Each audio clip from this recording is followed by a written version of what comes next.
पाहतात मुक्तिदाता news channel. कौन सुनेगा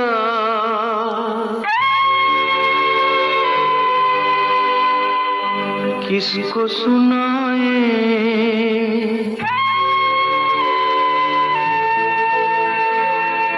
इसलिए चुप रहते हैं।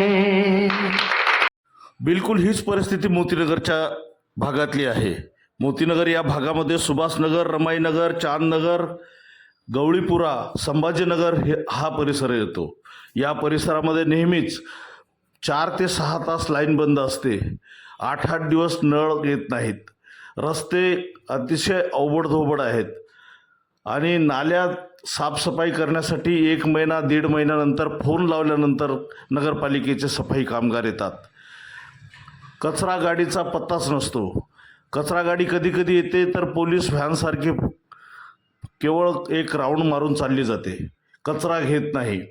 अशा विविध समस्याने बनलेलं हे मोतीनगर, या मोतीनगरातली नागरिक अतिशय कठीण परिस्थितीमध्ये आपले आयुष्य व्यतीत करत आहेत। नगरपालिकेमध्ये असलेल्या शहरी योजनांचे किंवा शहरी उपाययोजनांच्या कोणतेही लाभ या परिसरात मिळत नाही।